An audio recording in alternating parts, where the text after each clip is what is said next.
नमस्कार दोस्तों, अंगिरा ज्योतिष पीठ के चैनल में आपका स्वागत है। मैं ज्योतिष आचार्य मुनीश कृष्ण आज अपना एक नया वीडियो लेकर आया हूं ग्रहण पर आधारित। आप सभी जानते हैं दीपावली से अगले दिन सूर्य ग्रहण लग रहा है। 25 अक्टूबर 2022 को सूर्य ग्रहण लग रहा है। मेरा आज का वीडियो सूर्य ग्रहण पर आधारित है। मैं आज के वीडियो में आप लोगों के राशिफल की बात करूंगा, देश की बात करूंगा और आपको एक मंत्र बताने लगा हूं। अगर हम इस समय में, ग्रहण के समय में इस मंत्र का उच्चारण करें तो हमारे लिए लाभकारी है। यह मंत्र किसी भी व्यक्ति को करना चाहिए, सभी के लिए यह मंत्र शुभ रहेगा, ऐसा मेरा मानना है। और शास्त्र भी कहता है कि यह मंत्र सभी के लिए शुभ है।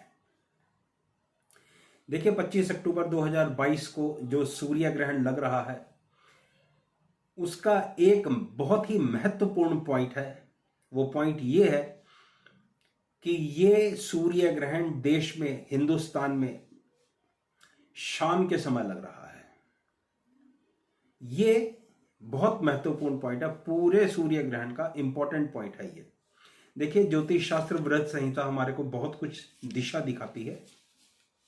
सूर्य उदय और सूर्य अस्त के समय जब सूर्य ग्रहण लगता है तो उसके रिजल्ट्स काफी दूर तक देखने को मिलते हैं। जैसे जनरली हम लोग मानते हैं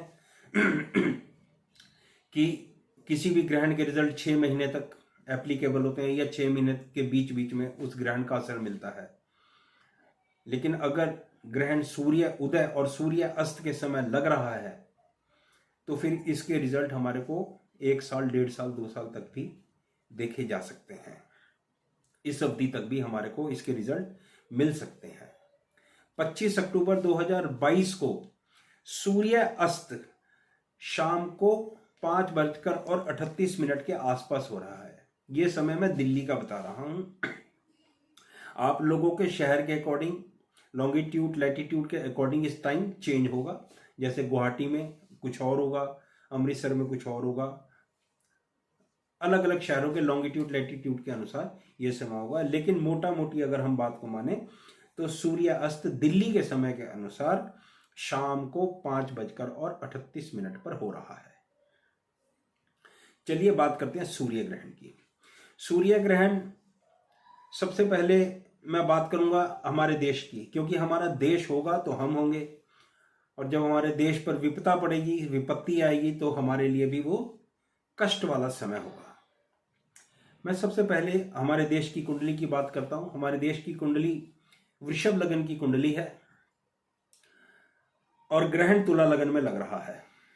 देखिए, तुला राशि जो बहुत इंपॉर्टेंट है बिजनेसमैन के लिए, लाइफ पार्टनर के लिए। मैं 2 तक ही अपनी बात को सीमित रखूंगा, ज्यादा कहूंगा तो फिर वीडियो काफी लंबा हो जाएगा। तो भाई, इन लोगों के लिए कोई बहुत अच्छी स्थिति नहीं है। जिन जिन लोगों की कुंडलियों में विवाहिक योग में डिस्टरबेंस के योग बने हुए हैं, जिन जिन लोगों की जन्म कुंडलियों में विवाह से संबंधित खराब योग बने हुए हैं, उनके लिए ग्रहण खराब समय देने वाला है। आपके वैवाहिक जीवन में उथल पुथल होने वाली है। और जिन लोगों की कुंडलियों में, बिजनेसमैन की कुंडलियों में, पार्टनरशिप से जो लोग व्यापार कर रहे हैं, उनकी कुंडलियों में खराब योग बने हुए हैं, तो भाई साहब आपके लिए भी समय बहुत अच्छा नहीं है। आपके लिए भी स्थितियां खराब है।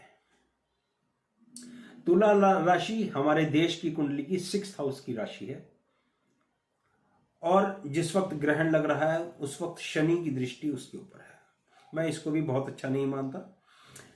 शत्रुओं का घर है, 7th हाउस से 12th हाउस है, तो मतलब हमारे को अपने शत्रुओं से सावधान रहने की जरूरत है। किसी ना किसी तरह की कोई खराब घटना घट सकती है जिसमें हमारे देश के लोगों के जान और माल की हानि हो सकती है। देखिए, एक घटना मैं आपको बता देता हूं। ग्रहण ने अपना काम करना शुरू कर दिया। तुला राशि में ग्रहण लग रहा है और तुला राशि वायु तत्व राशि है। और अभी आपने 2-3 दिन पहले देखा कि एक हेलीकॉप्टर क्रैश में 8 लोग मारे गए। हेलीकॉप्टर वायु में मतलब आकाश में उड़ रहा था, वायु तत्व को रिप्रेजेंट कर रहा था, और उसका एक्सीडेंट हुआ और 8-9 लोग मर गए। शायद ज़्यादा भी मरे हो, मेरी नॉलेज कम हो सकती है, लेकिन इस ग्रहण ने अपना काम कर दिया। तो आगे भी इस तरह की घटना हमारे को देखने को जरूर जरूर और जरूर मिलेंगे, जिससे हमारी वायु तत्व राशि यहाँ पर एक्टिवेट है। वायु तत्व राशि प्लैनेट इसको एक्टिवेट कर रहा है। तो इस तरह की कोई ना कोई और घटना भी घट सकती है, इसलिए थोड़ा अपना ध्यान रखें और अपनी स्थितियों पर नियंत्रण रखें। अब मैं बात करना चाहूंगा हमारे देश की पार्टी की, जिसका नाम है कांग्रेस। बीजेपी की बात करेंगे, ऑर्डर वाइज आ रहा हूं। आजकल हमारे देश में कांग्रेस पार्टी का एक भारत जोड़ो जोड़ो अभियान चल रहा है। श्री राहुल गांधी उसके अंदर काम कर रहे हैं। इस अभियान को उन्होंने आगे बढ़ा रखा है। 7 सितंबर 2022 को भारत जोड़ो यात्रा श्री राहुल गांधी जी ने शुरू करी, और वो अभी तक चल रही है, आगे भी चलेगी, क्योंकि कुंडली में कुछ एक योग बने हुए हैं, ये यात्रा दूर तक जाएगी। लेकिन इसके अंदर समस्या बनी हुई है मेरे भाई। सबसे पहली समस्या तो ये है कि 7 सितंबर 2022 को जिस वक्त ये यात्रा शुरू हुई है, उस वक्त यात्रा का जो पंचांग है, जो किसी भी जन्म पत्रिका का एक स्तंभ होता है, वो ही शुभ नहीं है। तो मैं पहले दिन से ही कंफर्म हूं कि इसके अंदर कुछ ना किसी तरह की कोई समस्या पड़ने वाली है, जो अभी आज जिस वक्त मैं वीडियो बना रहा हूं तब तक नहीं पड़ी है, लेकिन आगे पड़ेगी। मैं आ रहा हूं। ये कुंडली बनती है मकर लगन की, और इस मकर लगन की कुंडली में जो ग्रहण पड़ रहा है वो 10th हाउस में पड़ रहा है। 10th हाउस का स्वामी 8th हाउस में, और वो भी अस्त नहीं है, 8th हाउस में, 8th हाउस लॉर्ड के साथ मंगल से दृष्ट। बिल्कुल साफ और स्पष्ट संकेत हैं कि इस ग्रहण के आसपास या इस ग्रहण के बाद, और दूसरा ग्रहण भी जो लग रहा है 15 दिन के बाद वहां, मतलब ये ग्रहण राहुल गांधी जी की पद यात्रा में कहीं ना कहीं ऑब्स्टेकल क्रिएट करने वाला है। ये यात्रा जो अभी तक स्मूथ चल रही थी, यहां पर कुछ ना कुछ समस्या मैं देख रहा हूं। किसी तरह की कोई लिटिगेशन, किसी तरह का कुछ अपयश, कुछ ना कुछ प्रॉब्लम राहुल गांधी जी की इस यात्रा में मुझे इस सूर्य ग्रहण के बाद दिख रही है। तो ये यात्रा के ऊपर मेरा छोटा सा एक ऑब्जर्वेशन। अब मैं राहुल गांधी जी की अपनी कुंडली पर बात कर रहा हूं, क्योंकि वो कांग्रेस पार्टी के इस वक्त टॉप लीडर्स में से हैं, और जो इनके खड़गे साहब हैं उन्होंने अभी तक ओथ नहीं ली है। जिस दिन वो ओथ लेंगे उस दिन से उनकी जन्म पत्री का एनालिसिस किया जाएगा। उससे पहले उनकी एक बात नंबर 1, मेरे पास जन्म पत्री नहीं है, लेकिन उनकी ओथ हॉरोस्कोप के ऊपर काम करेंगे। उन्होंने 26 तारीख को ओथ लेनी है मेरे ख्याल से। तो राहुल गांधी जी क्योंकि इस वक्त कांग्रेस को लीड कर रहे हैं, उनकी जन्म पत्री है तुला लगन की, और ये ग्रहण उनके लगन पर ही लग रहा है, और 6th हाउस लॉर्ड के ऊपर लग रहा है, और सैटर्न की दृष्टि है जन्म के। तो मेरे भाई, जो कुछ अपयश या प्रॉब्लम उनकी पद यात्रा वाली कुंडली में दिख रही थी, वही प्रॉब्लम उनकी अपनी जन्म पत्री में भी दिख रही है। तो मेरी उनकी पद यात्रा से संबंधित यही प्रिडिक्शन है, यही मेरी ऑब्जर्वेशन है कि यहां पर कुछ ना कुछ प्रॉब्लम होने वाली है। चाहे यह यात्रा थोड़े दिन के लिए रुक जाए, चाहे किसी तरह का कोई अपयश हो, चाहे किसी तरह की कोई प्रॉब्लम हो, ये यात्रा रुकेगी। तो क्योंकि मेरे को इन दोनों की हॉरोस्कोप्स के अंदर इस तरह की मेरी ऑब्जर्वेशन आई, तो मैंने सोचा कि कांग्रेस पार्टी की भी एक बार देखें कि कांग्रेस पार्टी की हॉरोस्कोप क्या कहती है। तो कांग्रेस पार्टी की हॉरोस्कोप जो मेरे पास है, श्री के एन राव सर ने दी है 2 जनवरी 78 की, आप सभी जानते हैं। यहां पर ग्रहण 8वीं राशि 8वें घर में लग रहा है। मिथुन मीन लगन की कुंडली है, और ग्रहण 8वें घर में लग रहा है। मेरे को ये बिल्कुल भी ठीक नहीं लग रहा। मेरी ये ऑब्जर्वेशन है, मुझे ऐसा लगता है कि कांग्रेस पार्टी का कोई वृद्ध नेता, कोई इंपॉर्टेंट नेता या किसी तरह की कोई बड़ी ह्यूमिलिएशन कांग्रेस पार्टी को फेस करनी पड़ सकती है, या कांग्रेस पार्टी का कोई वृद्ध नेता या कोई बड़ा इंपॉर्टेंट नेता शायद संसार छोड़ दे, जिस कारण से कांग्रेस के अंदर शोक की लहर दौड़ पड़े। तो हो सकता है ये भी एक कारण हो इनकी पद यात्रा के रुकने का, लेकिन वो भविष्य में देखा जाएगा। समय ही हमें बताएगा कि क्या घटना घट सकती है।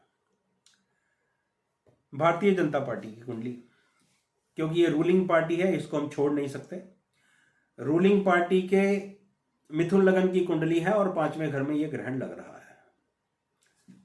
बहुत ज्यादा अच्छा ग्रहण तो नहीं लग रहा है इनके लिए। इनके लिए भी समस्या खड़ी हुई है। खासतौर पे प्रधानमंत्री श्री नरेंद्र मोदी जी के लिए थोड़ा टाइम टफ हो सकता है, और नड्डा साहब के लिए भी ये टाइम टफ हो सकता है।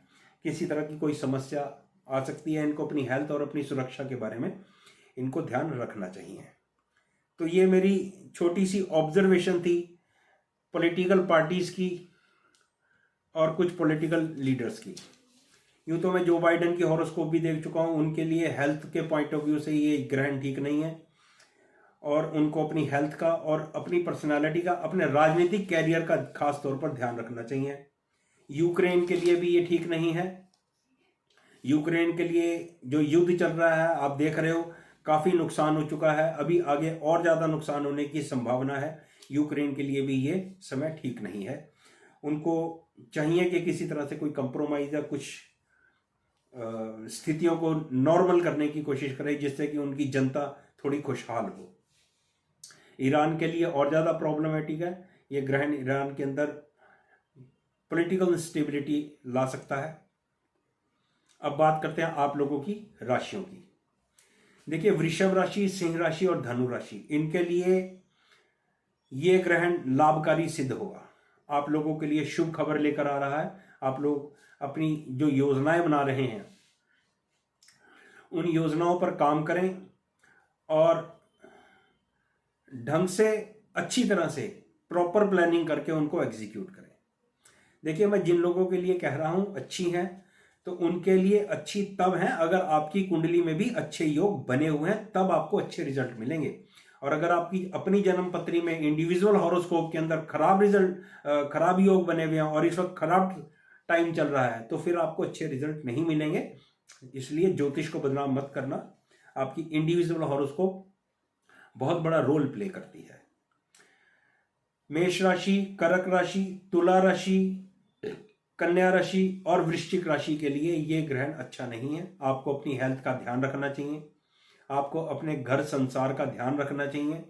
किसी भी तरह के वाद विवाद से आपको बचना चाहिए, नहीं तो घर में क्लेश का वातावरण बढ़ेगा, लिटिगेशन आपकी बढ़ सकती है। मिथुन राशि, कर्क राशि, कुंभ राशि और मीन राशि, आपकी राशियों के लिए यह ग्रहण ठीक ठीक रिजल्ट देने वाला है। बहुत अच्छे रिजल्ट्स की आशा और उम्मीद मत करना। इसलिए अपनी जो प्रॉब्लम्स हैं उनको समेट के एक तरफ रख के अपनी प्लानिंग को बनाकर आप अपनी जिंदगी को आगे बढ़ाना। अब आपके लिए एक मंत्र। देखिए, जिस वक्त ग्रहण लग रहा है उस वक्त बहुत लोगों ने वीडियोस बना के डाल दी होंगी, या बहुत कुछ आजकल चल रहा होगा, और आप लोग बचपन से ही सुनते आ रहे हो कि गर्भवती महिलाओं को ग्रहण के टाइम नहीं निकलना चाहिए, ये नहीं करना चाहिए, खाना नहीं चाहिए, पीना नहीं चाहिए, ऐसे नहीं करना चाहिए, वैसे नहीं करना चाहिए। पता नहीं कितने तरह की रिस्ट्रिक्शंस टेलीविजन पर आने वाले लोगों ने और कुछ यूट्यूब पर वीडियो बनाने वाले लोगों ने डाल रखी हैं। मेरे भाई, किसी तरह की कोई भ्रांति में पड़ने की कोई जरूरत नहीं है। जिंदगी का हर एक इवेंट आपकी इंडिविजुअल हॉरोस्कोप पर डिपेंड करता है। अगर आपकी इंडिविजुअल हॉरोस्कोप के अंदर खराब योग बने हुए हैं तो आपको खराब रिजल्ट मिलेगा, और अगर अच्छे योग बने हुए हैं तो आपको अच्छे रिजल्ट मिलेंगे।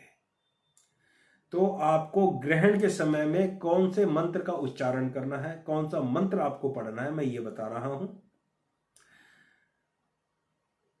सबसे बढ़िया ये मंत्र है ओम नमो भगवते वासुदेवाय नमः।